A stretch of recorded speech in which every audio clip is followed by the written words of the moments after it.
Stellar morning, everyone. Look at those mountains.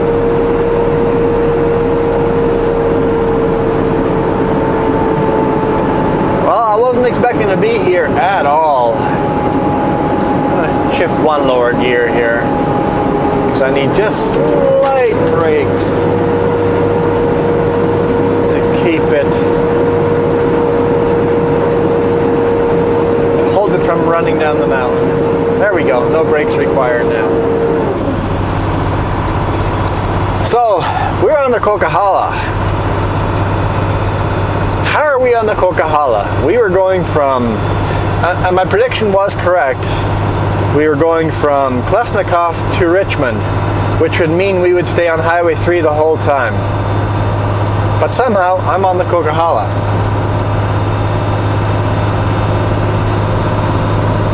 And a beautiful section of the Coquihalla, I must say.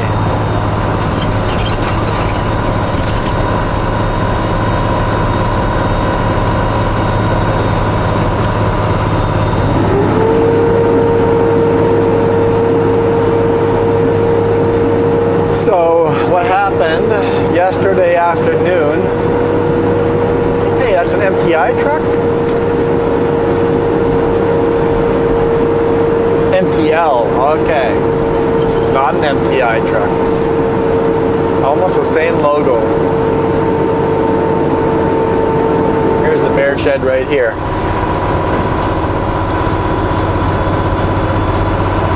And what are these for? So that when an avalanche happens, the snow just slides right across the top of the highway and off the other side.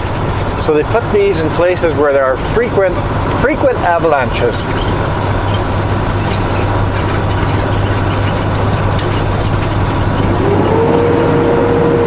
Gotta do it, right? Little echo. Works better in smaller tunnels.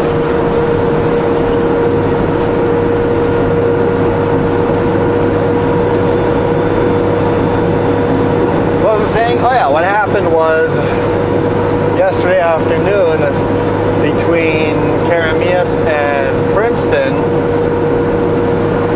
a chip truck, I guess a hub overheated and maybe bearings or something overheated. Probably no oil in the hub.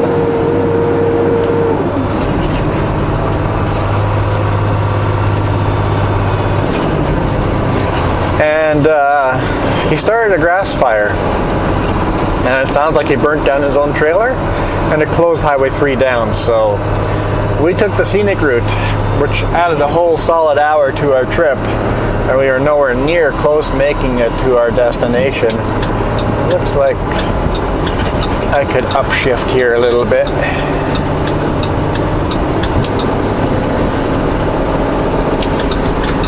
Before he flashes off.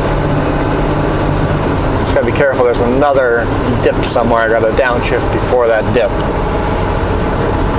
So yeah, he closed the road, and when I hit Osoyoos at 6:30, it's like, okay, let's check if the road's open yet.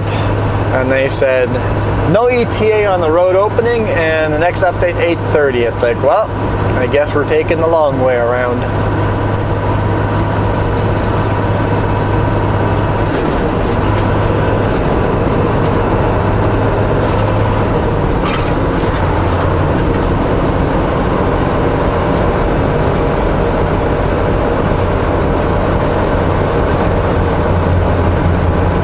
Runaway lane.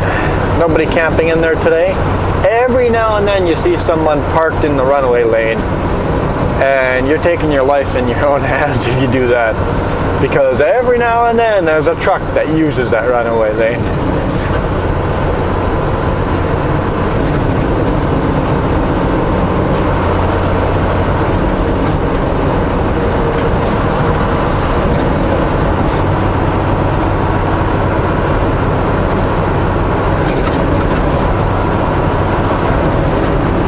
It's 120 here, but I'm not willing to do that with a downhill like this and not knowing the road inside out. I know it pretty well, but not inside out yet. It's like I'm not sure where that next steeper downgrade is. Not that my truck can do 120. Well, it can if I'm going down a hill, steep downhill, and let it roll. And I'll do that sometimes when the speed limit's 120 and there's this big bowl and you can come up the other side. I'll time it out so I hit 120 at the bottom of that bowl, and that way you have a little momentum to go up the other side.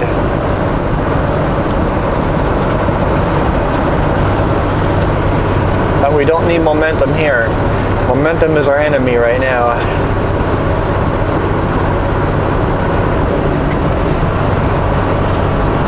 So I wasted about half an hour today morning talking to dispatch.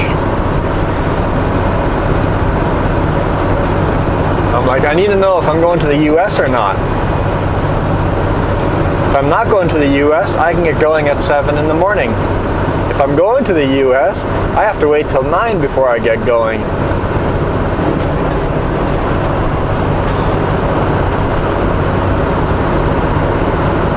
Because I need a 10-hour reset. So it took them half an hour to decide that I was not going to the US.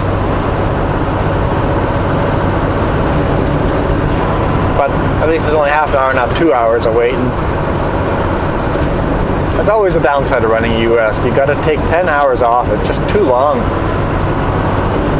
I wouldn't mind if they forced you still to take the same amount of breaks, but don't make me take 10 hours off in a row. Make me take off 8 hours and then throw those other 2 hours in wherever I want. That would be much better. I can decide if I want to take those 2 hours with my 8-hour break, make it a 10-hour break, or maybe I want to make it a 9-hour break and save the other hour somewhere else during the day. We already have 2 hours saved somewhere else for the day, but we could have 4 hours somewhere else in the day.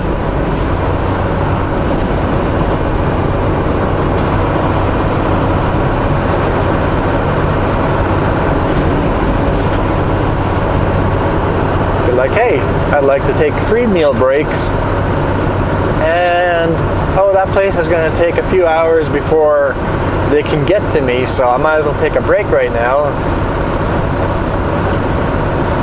Go off duty, park there until they're ready for me.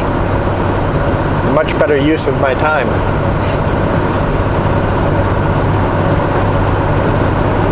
Kind of a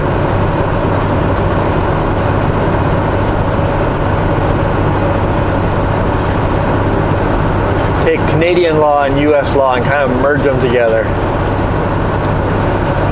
Make both Canadian and US running more pleasant.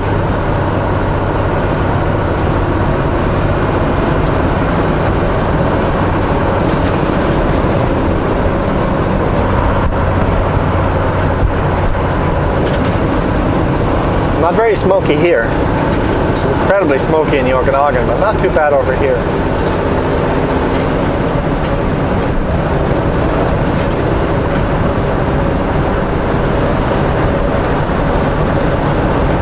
Excuse me. Got a cough coming.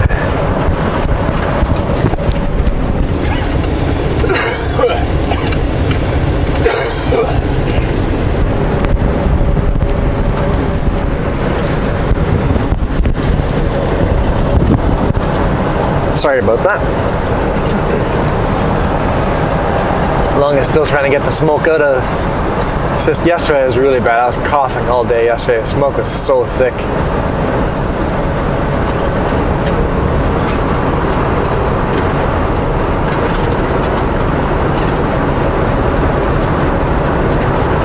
Variable speed corridor ends.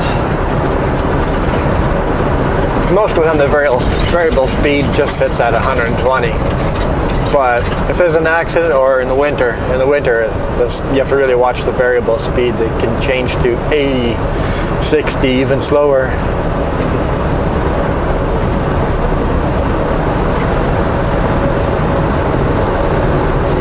I want to take a look at this road here.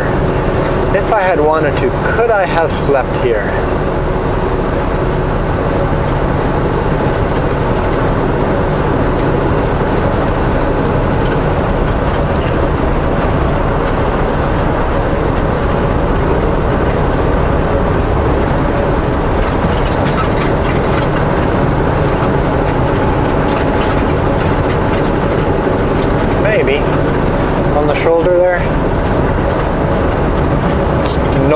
uses that road. It's just a U-turn route. Problem is, how would I get back onto the highway? That is the problem. Where is the on-ramp? Yeah, there's no way of getting back onto the highway. You can only do a U-turn.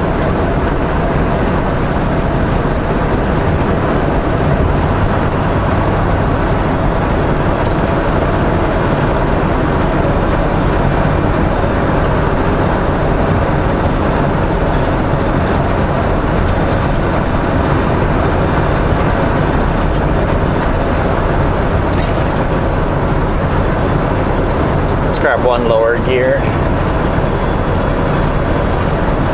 I see brake lines. People have been hitting the brakes. I should slow down a little bit.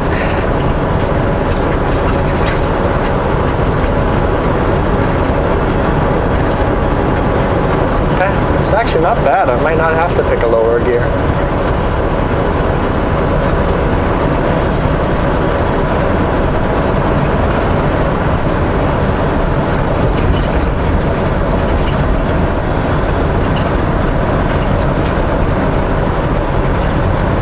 Not bad at all.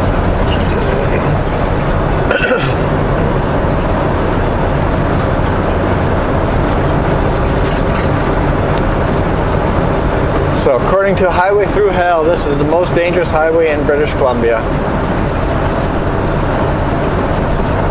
I think only because of the high altitude pass in the winter and the 120 kilometer speed limit.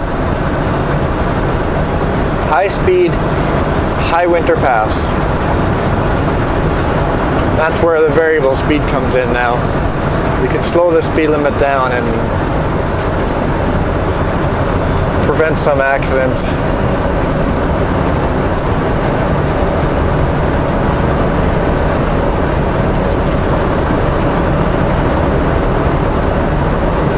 Let's take a look at this turnoff.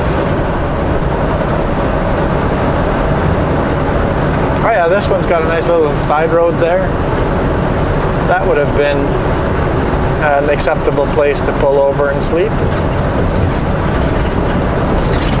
Good to know. Good to know.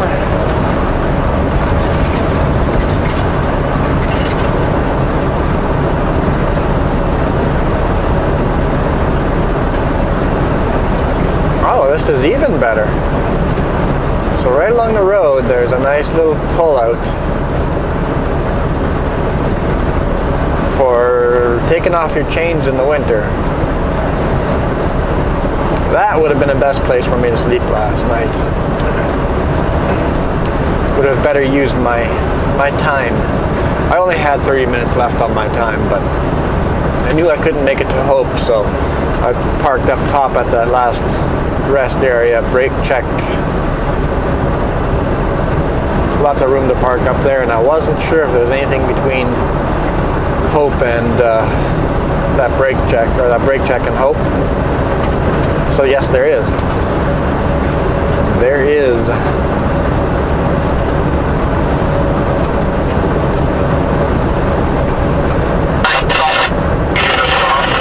Turn that radio off.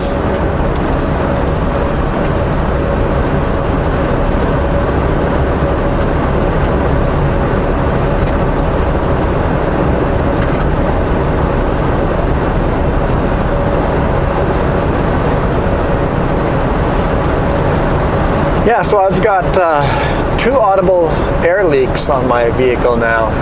One under the hood, and it's the first time I heard it. It was too noisy last night. I didn't hear it last night, but today morning, I'm like, I hear an air leak underneath my hood, and I can't quite put my finger on where it is.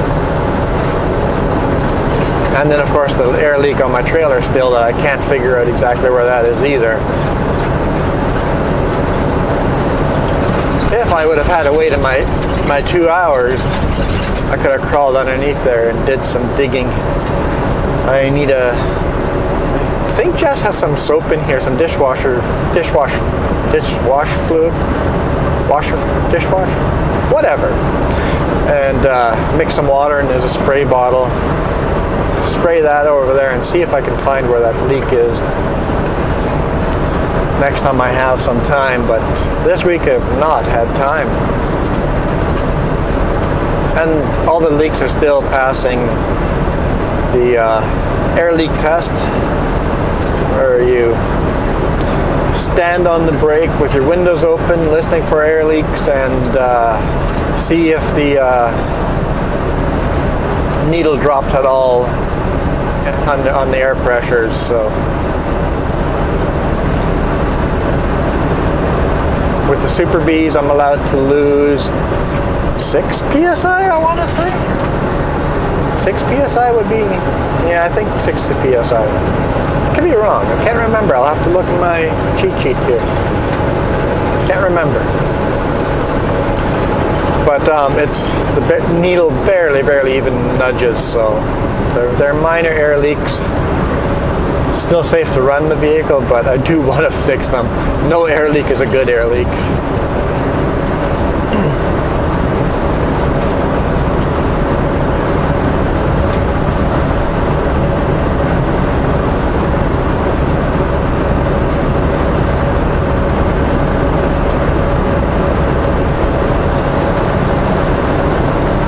So if I don't have time today or tomorrow on the weekend, I'll take a look at it and see if I can figure it out. And if I can't, I'll put in a chop request and get a professional to look at it.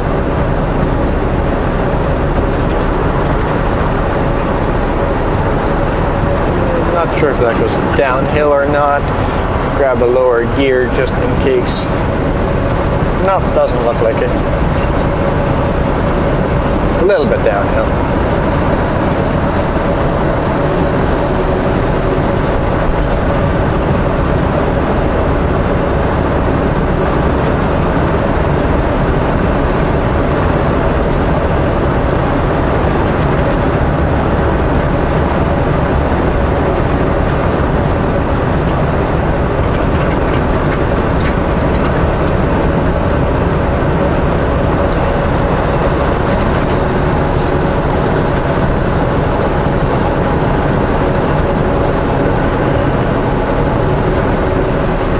Going slower than we are.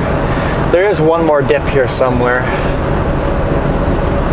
unless I'm completely wrong, but somehow I remember another dip near the end of the bottom of the Coquihalla here. But anyway, thanks for watching. Look, smoky up there. Look at that. That mountain is pretty smoky. Ay. Not too smoky down here, but up there is still quite smoky. Well, darn, I was hoping to get out of the smoke. Hit the thumbs up if you enjoyed. We will see you guys tomorrow.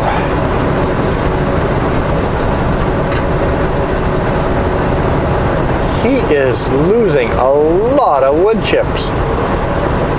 He's got to have a hole in his tarp or something.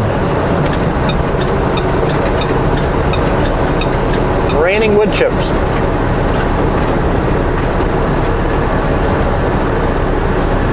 Anyway, be happy. Enjoy the day. Smile. I know I am.